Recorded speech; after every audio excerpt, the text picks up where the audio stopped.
Tremendous change can start with one small act. Something as small as a broken window. That broken window can be one act of crime, one act of neglect, one act of hate. One broken window opens the door to many more, and the shattered glass of this house starts to shout the self-fulfilling story of a broken street. Before we know it, reality begins to bend around this new perception. This distorted environment starts producing refuse it never had before. Value drops. Poverty rises, homelessness moves in, broken homes and families, abandoned wives, mothers and children, gangs, violence, murder, and a drug epidemic taking more lives than we can count. Word begins to spread from conversations to a headline to a full-blown narrative. And finally, we're branded with the ugly nicknames and a repulsive reputation. The condition of the street spread to the block, transmit to the community, and infect the entire city. And from one broken window, we're now left with a broken city. Well, tremendous change can start with one small act, so that's where we start. With small, singular acts of goodness. We fight neglect with care. We combat crime with service, and we battle hate with love. We mend, repair, rebuild, one window at a time as God's hands, and with Him on our side, we serve, give, and live for our city, believing that the tides can and will be reversed, believing that we are the catalyst that transform this city, healed, mended, restored, made new. We stop the trash talk, flip the script, change the conversation. We rewrite the headlines and recreate the reputation our city will carry. God is for our city, the church is for our city, and we are for our city. I want you to picture it. A man arrested for his part in a nonviolent protest standing up against racial injustice and civil inequality. And sitting in his prison cell in 1957, the Reverend Martin Luther King Jr. wrote a sermon that became famous for these specific lines, where he wrote, "Darkness cannot drive out darkness, only light can do that. And hate cannot drive out hate, only love can do that." What would you have written? Honestly. If we were to be real about it. If I was sitting in prison because I was arrested for standing up for the safety and the well-being and the justice of people that I consider to be family and friends, what would I have written? Here's what I know, that most of us respond hate for hate, selfish acts for selfish acts. Some person writes something mean about us on social media, and so we just write something meaner.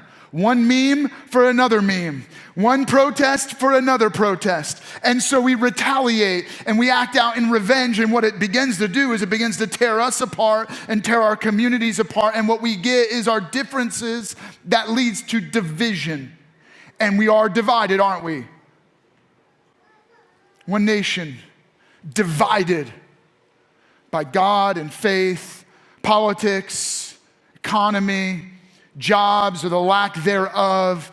And as we get more and more divided, we start to dehumanize the very people we interact with. In fact, our attitude is, I'm number one. Now that works really good when it's your sports team. Look, I'm a Yankee fan. You're all allowed to boo.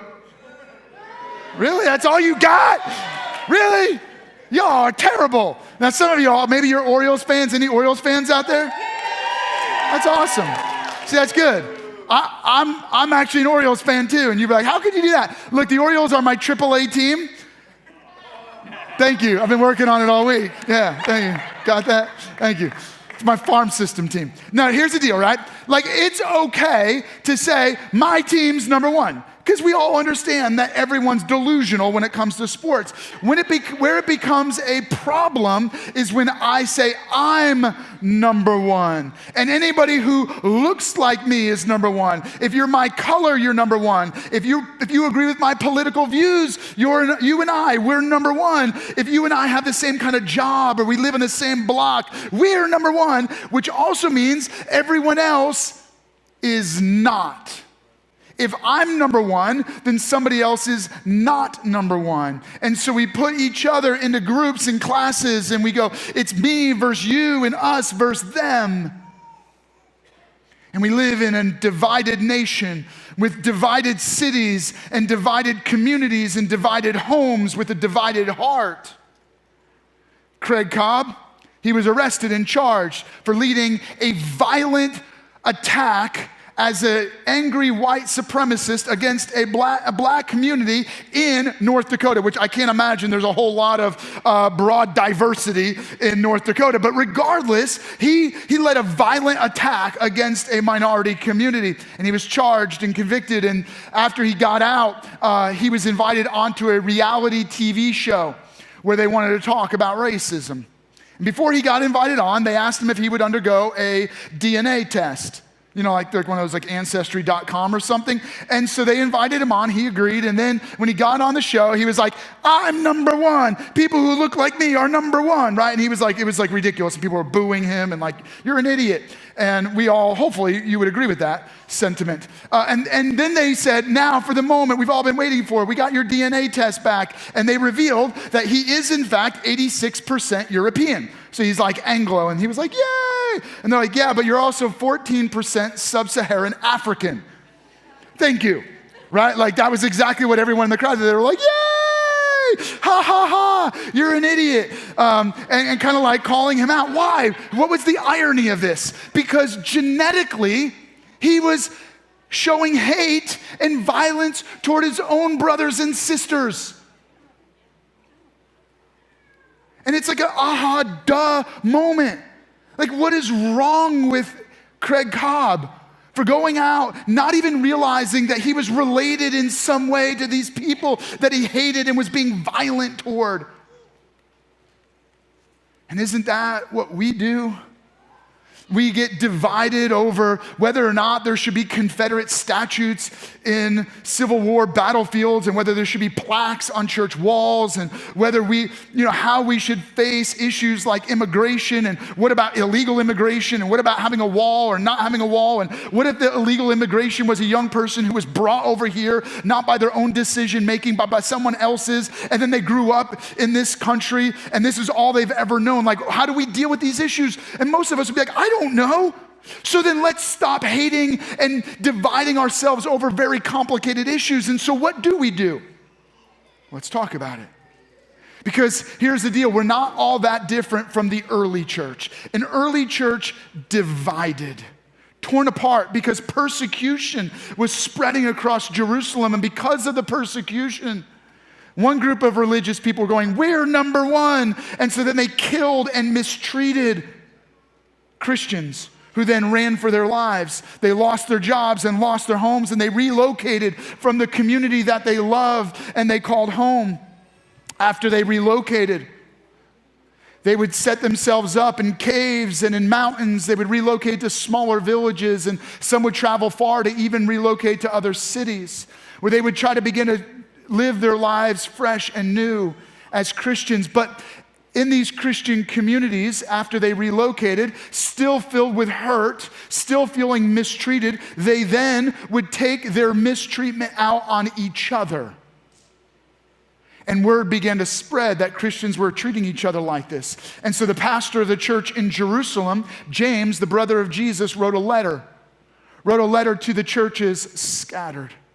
And he asked that this letter would be circulated across all of these churches in order to challenge and teach these Christians how to live rightly. And so we have access to that letter because it's included in the Bible, in the New Testament of the Bible, which tells the story of Jesus and the church after Jesus died, rose again, and ascended to heaven.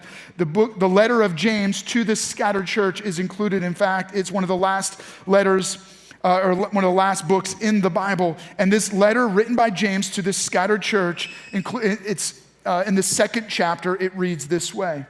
My brothers and sisters, believers in our glorious Lord Jesus Christ, must not show favoritism. So who is he writing to? He's writing to the church, to people who believe in Jesus, and then he's challenging them. Stop it. Stop showing favoritism. Stop running around saying, I'm number one, and anybody who's like me is number one, and everyone else is not. And then to illustrate his point, he says, here's what you guys are doing, meaning not you, not even those of you that are watching us online. He's talking about the early church. He's about early Christians who were treating and mistreating people based on the value they could offer to them. He says this. Suppose a man comes into your meeting wearing a gold ring and fine clothes, and a poor man in filthy old clothes also comes in. If you show special attention to the man wearing fine clothes and say, here is a good seat for you, but then say to the poor man, you stand over there or sit on the floor by my feet, have you not discriminated among yourselves and become judges with evil thoughts? He goes, don't most of us have this hardwired motivation to judge people based on what value they can add to us? We don't see people as individuals. We either see people as a problem or as a means to an end. So he said, here's what's going on in the church. People come in and we measure, we eye them up and measure them and then treat them according to how we believe they can benefit us. And he goes, this isn't right. Isn't that what prejudice and discrimination is all about? You aren't worth very much. You are worth a lot. And so I treat you as little and I treat you as much. And he said, what it's doing is it's destroying the church. It destroys our ability to be a voice of Jesus to a divided community. And so he goes, what, you want to know how you counter the division in our lives, our homes, our communities, our cities, our country across the globe? He goes, you want to know what the answer to this is? And then, so he just references back to Jesus. He references back to when Jesus referenced back to an ancient law. And he simply summarized it in this statement. He goes, if you really keep the royal law found in the scriptures, meaning this is the one that rises above all of the rest. If you really want to keep this law, which is love your neighbor as yourself, you're doing right. There it is. It's not any more or less complicated than that, to simply love your neighbor as yourself. This one's tough because when Jesus taught it, he was in a crowd of people who were feeling mistreated by the Romans, abused and mistreated, being beat down, being divided by race, being divided by religion. And Jesus taught a crowd driven by religion. And he said, look, you want me to summarize it for you? Love God, love people. Love your neighbor as yourself. And there was a guy in the crowd who was a religious lawyer, a religious elite, a religious scholar who, as it's recorded in the gospel according to Luke, responded to Jesus' statement, love your neighbor as yourself, with this. But he wanted to justify himself, and so he asked Jesus, and who is my neighbor? And there it is. There it is, people who run around going, I'm number one. Who am I obligated to actually love? And what this religious lawyer was trying to do was limit the scope of his responsibility to love people. And what he was hoping for was Jesus to justify his prejudice and discrimination, because within this religious community, what they were doing was they were saying, yes, you have to love your neighbor, but your neighbor is only the person that is like you. Your neighbor is only the people that are actually your neighbors. Well, guess what? Most of your neighbors are like you. They have a similar financial position. They probably have similar religious views. Your neighbors are a lot like you, and you live in a community where a lot of people are a little bit like you. And so what he was trying to do was corner Jesus to agree and say, yes, you only have to love people that are a lot like you. But that wasn't Jesus' point. What was Jesus' point? Believe it or not, if you dig deep into the original language and you study the scriptures and you try to discover the context of what Jesus is saying, what he was saying to Patrick was this: love your neighbor. My challenge to you, quoting the words of Jesus, echoing the voice, or James echoing the words of Jesus, was this: you and I, we need to love our neighbors. That's right. The meaning of that statement is, I need to love my neighbors. It's not that hard to say, it's just really hard to live out. Why? Because our community is being torn apart. Every time you read the news, every time you open up social media, every time you get into a debate or a controversial conversation, isn't what begins to happen is we begin to pit sides? But let me be really clear. What is tearing you apart, what's tearing your home and your community apart is not politics. It's not the imbalance of power. It's not the unfair distribution of wealth that is ripping at the core of our nation or our city or your heart or your home. No, you want to know what's really going on? There is a swelling, yes, but the swelling reveals a sickness. Would you agree that there is a fever in our nation? Our nation has a fever. The fever reveals the sickness. And what's the sickness? It's called sin.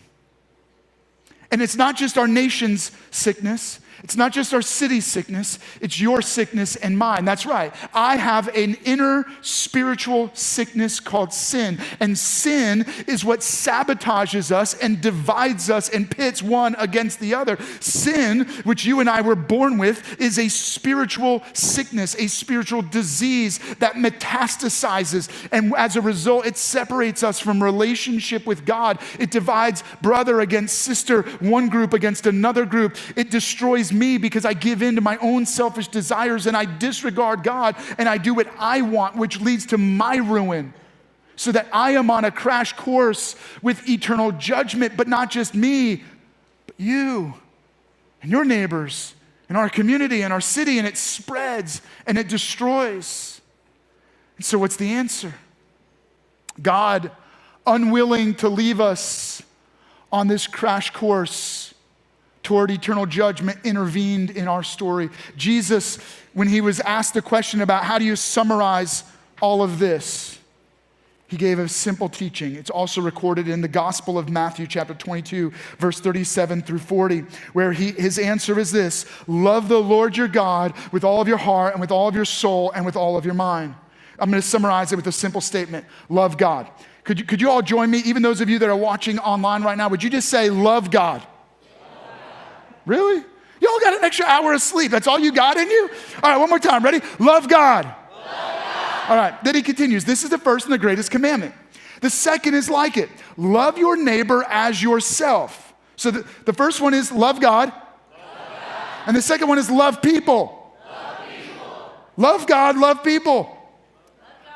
Thank you. Right. All of the law and the prophets hang on these two commandments, meaning you could summarize all of the Christian faith, all of the history of the Bible into two statements: love God, love people. And here is the challenge, what you and I get out of this. What we think is this is like a command that I have to try really, really hard to obey. And so it's like me trying to obey the speed limit. It takes a lot of work for me to restrain my desire to go fast and I'm always in a hurry. It doesn't matter how much time I have. I feel like I'm always late. It's kind of like my personality. I'm a little ADHD, and so I'm always like, I gotta get there. I don't care. Whoever's in front of me, I'm racing them. And so it doesn't matter where we're going. You're in my way, and I gotta get past you. And so I have to make myself drive slower, right? And so all of you law enforcement out there, thank you. We love you. You're our best friends. I know, right? And so I have to restrain myself. And what you hear is, I gotta make myself love God. And then I have to make myself love people. But stop it, that's not the point. Let me borrow an illustration from boxing. In boxing, there's the guy that you know, right? There's the guys in the ring beating each other up.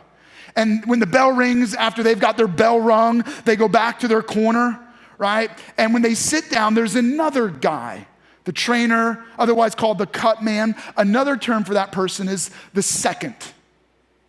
They're second. And their job is to care for the wounds, provide medical care quickly for the boxer, and encourage them, whisper in their, hey, watch out for that left hook. He keeps tagging you. You got to watch out for that, right? And they're coaching them, they're encouraging them, and then they're cleaning up their mess. I mean, they got blood dripping down, they're cleaning them up really quick. The role of the second is to care for the person getting beat up. And Jesus stepped in and became our second. But after sin threw its blow against us, and left us bloodied and battered on the ring floor, Jesus stepped in and took the death blow for us. Jesus took on our death sentence. The eternal judgment we deserve, he absorbed. So that when Jesus died, he died in our place. He absorbed our death and our sin judgment. But Jesus didn't stay dead on the boxing ring floor. He arose from the dead, triumphant, defeating sin, conquering death, and giving us eternal life, so that anyone who believes in Jesus by faith is forgiven of their sins, given new life. Jesus was wounded so that we could be healed. He was beaten so that we could be made whole. He died so we can live. And Jesus became our second, and then did what only he could do by jumping in the ring for us. And when you believe in Jesus by faith, you are not only forgiven of your sins and given new life because God's Spirit enters into your spirit, making you truly and eternally alive. He also gives you a new role, so that when sin used to drive you to run around going, I'm number one, when you have Jesus, when you believe in Jesus by faith and God's Spirit is in your spirit, you recognize that your role is to be a second. You put down, I was going to say put down the finger, but that has many implications. You probably should put down the finger, especially if I'm driving next to you. That was totally unscripted. That wasn't in my notes at all. I got to keep moving here. You put down the view that I'm number one, and you pick up the role of a second. I'm here to serve. I'm here to assist people that are beaten and battered in life, and that's how most people feel. Which means that I take on the role of recognizing that my responsibility is to love my neighbor. And so how do you know what it means? And what does it look like to love your neighbor? Well, Jesus continues in his story as Jesus is telling the story. In Luke chapter 10, verse 31. So in order to teach the point where this religious lawyer says, well, who is my neighbor? In order to limit the scope of his love responsibility, Jesus tells a story. It's a simple story with a deep meaning. The story is this. There was this guy going down the street who gets attacked by robbers who beat him up, who rob him of his belongings and his clothing and leave him stripped, beaten, and it looks like he's dead. And so Jesus in the story goes like this. A priest, kind of like as luck would have it, you know, if you're beaten and dying and a doctor goes by, you're like, whew, that worked out really good. If you're being robbed and a police officer goes by, you're like, as luck would have it. That's kind of what Jesus is doing here in this story. He goes, kind of like, as luck would have it, good fortune for you. A priest happened to be going down the same road. And when he saw the man, wait, what? He passed by on the other side. So too, a Levite. A Levite would be someone whose profession, upbringing, responsibility was to work within the synagogue. His profession was religion. His job was to care for people. So as a Levite came by the same place, he saw him, passed by on the other side. But a Samaritan would be, and everybody listening to Jesus knows this, a Samaritan was somebody who was from the other side of the tracks. Wrong race, wrong religion, wrong financial position. They were the outcasts. They were the ones that everyone else in the entire nation didn't like. And so Jesus is really using hyperbole to make a critical point. He goes, as the Samaritan goes by, as he traveled, came where the man was, he saw him and he took pity on him. And what's the point? What Jesus is doing here is he's saying, you want to know what it means to love your neighbor? You want to know who your neighbor is? You want to know how you live this out on a daily basis in a practical way? Well, very simply, and I would encourage you to write this down. You can feel free to type this in on your smartphone or tablet. Maybe you're on Facebook Live. You can type this into the comment section. It's I love my neighbors when it's not about me. If I'm going to love my neighbors, it means that my life cannot be about me. It means that I don't get to hold my hand up and go, I'm number one. It means I recognize that my role as a Jesus follower is to be a second. I sit on the sideline of the ring, and when someone is getting beaten and battered, I care for them and I serve them. I clean up the wounds, right? That's the story. That's a story. He comes along and he sees a man dying, having been beaten and robbed, and he takes pity on him. Here is what the religious individuals were doing. Here's kind of what Jesus was poking at in this story. The priest and the Levite, because their profession was religion, if you were to touch a dead person in that time, you would become ceremonially unclean. What that meant was, within the rules of their religion, they couldn't do their job for an entire week. They were unclean. They weren't allowed to go into this sanctuary. They weren't allowed to go into this synagogue. So the Levite couldn't do his job and the priest couldn't fulfill his responsibility. They would have lost, in essence, a week's worth of pay. And so they saw this dying man, or dead man as it could have been, and they determined, I don't have time and this will cost me too much to get involved. And so they distanced themselves from this problem. Did you catch that? Our differences can create distance emotionally and physically so that we disengage and we allow division to tear our communities apart. But let me be very clear, what Jesus is driving at in this story is saying, when you see someone who's different from you and their needs are blaringly obvious, rather than allowing that to create distance that divides, we should see our differences as an opportunity to unify, right? So that there's a diversity that strengthens us. Did you catch that? The priest and the Levite used their religion to justify an emotional distance from people in need. There's a caution in this story. Jesus was pulling no punches. He was being very clear. Be careful not to use your religion to justify emotionally distancing yourself from people that are different from you and people that are suffering. We must, as people who believe in Jesus, see anyone and everyone who is hurting as a neighbor. Who is your neighbor? Your neighbor is anyone around you who is in need. You become their neighbor in their time of crisis. And what does it mean to respond to someone? Well, the Samaritan took pity on the man that was suffering. What did that look like? That meant that he was willing to get close. He was willing to close the emotional and physical distance and get close enough to care, close enough to listen, close enough to value someone as a person rather than seeing them as a problem. You and I have a responsibility. If the story of our life is not about me, therefore I'm willing to love my neighbor, then who is it about? It's about Jesus. So Jesus was willing to close the gap. He descended from heaven, became one of us. I like the way in the Message Bible, the Message translation of the Bible in John, in the book of John, where it says, Jesus moved into our neighborhood. He became a neighbor to us. He became like us. He became one of us. He entered into one of the poorest countries, an oppressed country, into a poor family. Sounds like a song. And Jesus became a neighbor to us, and then he absorbed our blow. He became our second. And then he invites us to become like him so that we move into the neighborhood. We see our neighbors as family. We see those in our community as our neighbors. We see people who are different than us as an opportunity for diversity to strengthen us rather than to tear us apart. And we're willing to slow down and listen so that we can love rather than label. We see people as precious and valuable. And then the story continues because he didn't just feel pity. It says that he took pity. What does it look like to take pity? Verse 34 of Luke chapter 10, he went to him and bandaged his wounds. He didn't just go, wow, I feel really bad.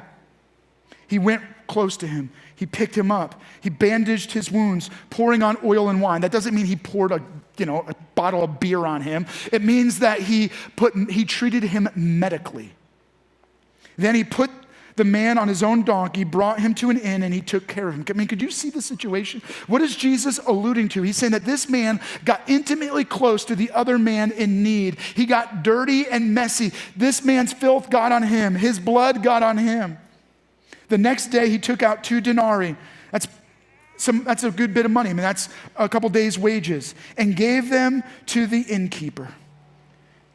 What is the point? The point is that if I'm gonna love my neighbor, the story of my life can't be about me, it's about Jesus. But it also means this, it means I'm gonna be giving, not getting. James said that so many people who are hurting and mistreated, they have started evaluating people for what they could get out of them. But Jesus tells a story to illustrate the point that when you start to see people as your neighbor, you measure them by what you can give, not get. And what did it cost him? It cost him time. I mean, he was on his way somewhere. We're all on our way somewhere. He stops, he gets close. He closes the emotional and physical gap. He gets physically involved in the pain of this man's life. His pain becomes our pain. He spends time, multiple days. It costs him money. That's his treasure. And then he uses his abilities. That's his talents. It costs him time, talent, and treasure in order to give rather than get. You know what love sounds a lot like? Love gives and gives and gives, and when it hurts, it gives more. If you could capture that one thought, it could revolutionize your marriage. It could begin to revolutionize your friendships, your dating relationship. It could revolutionize how you interact with people online. It could revolutionize how you interact with people in the workplace. If you and I understand that if we're going to receive love from God and then love God in response and love others in response, that means that we love by giving and giving and giving. And when it hurts, we give more. That means I'm not looking for what I can get from you, but how I can serve you, how I can be a second to you. Stop being afraid to let other people's pain get a little bit on you. Don't be embarrassed to be around people that are a little bit bloodied and beaten. Don't be afraid to let their mess make you look messy. In fact, you and I need to start smelling a little bit more like the pain and the problems of people around us. Rather than sterilizing our lives and avoiding the misfortunes and difficulties of others, you and I should smell a little bit more like the pain and the problems in the world around us. We should be covered in the difficulties of others. We should let their tears get on us, their pain get a little bit on us. And here's what will begin to happen. Where one broken window creates a broken city, one repaired window can heal a city. Major change doesn't happen through the next person you elect. Major change doesn't happen through legislation or them increasing or decreasing taxes. Major change happens when people like you and I start to see others as their neighbors and we do minor little acts of loving by giving, not getting. And there it is. And that healing starts with a little sprinkle that becomes a trickle, a little water flowing, that becomes a stream that turns into a mighty river, a river that overwhelms and washes over the hurts and the hate that have devastated a nation. You and I are the response of God to the crisis and the pain and the problems around us, and it starts through the simplest acts of just simply loving each other as a neighbor. Is it possible that us loving our neighbors, seeing people who are hurting as a neighbor could change the world? Yes, it's possible. That was the prescription Jesus offered, to lay down our we're number one hand and pick up the responsibility of being a second by making my life not about me, by giving rather than getting. And so where are you at right now? For some, right now, you're like, okay, I'm gonna go out there and love God and love people. No, you don't have to do that. You don't have to try really hard. Let me challenge you. For you, it's simply receiving today. Your first step is to be so filled with God's love that it spills. Get filled up. Be overwhelmed by the love of God. Maybe your step is to receive Jesus Christ as the Savior of your life. Could I encourage you right now? Let's take a prayer moment. For every one of us, pause and pray. Would you let God speak to you by His Spirit speaking to your spirit? And maybe in that place of your life you didn't even know existed before. If today that first step for you is you need to make a decision for Jesus, then it's simply a commitment. It's a faith step. Jesus, I believe in you by faith. Forgive me of my old way of living. I repent of my sin, and I invite your Spirit into my spirit. And if that's where you're at right now, you let somebody know. In your program, there's an envelope. It says, I made a decision for Jesus. You can fill that out. You can bring it to the Raise the Life banner, or you can drop in the giving boxes. But the point is, we want you to let somebody know because we want to cheer you on as you begin this new journey of being raised up from that boxing ring where you've been battered and beaten. And we want to celebrate with you as you begin this new life of faith in Jesus. And if you believe in Jesus right now, are you living it out? Are you running around saying we are number one? Or do you see your life as an opportunity to serve others by giving rather than getting? I want to encourage you. Would you make that your commitment right now? God, help me to love. Help me not to make my life about me. Help me to live a life where I'm giving, not getting. Help me to see every person I interact with as a neighbor, not as a problem, but as a person. Now I want to invite you to stand with me. Because, as I've said in this sermon, one of the challenges I think that we get determined, like, all right, I'm going to go out and do this. And I'm saying, no, don't you do anything yet. First, you get so filled up that it just spills out of you. Like it just happens because you love God. You're not going to try really hard to love anybody.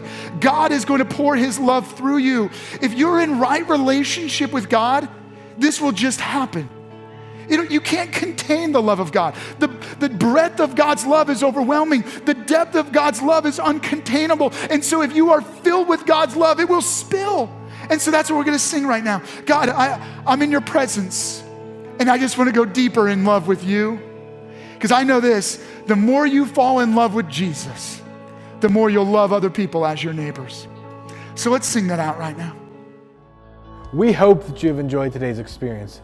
We also hope that this message has challenged you and will encourage you in the upcoming week. And if you made a decision to follow Jesus Christ today, congratulations. Welcome to the family and welcome home. One of the most important first steps that you can take is by letting us know. You can click the prayer tab or you can visit us at lifehousechurch.org. And if this message or ministry has blessed you in any way, feel free to partner with us financially. You can click on the Give tab or you can visit our website and click Give. We are so thankful that you joined us, and we are thankful that you are part of our extended family. We can't wait to see you back here next week.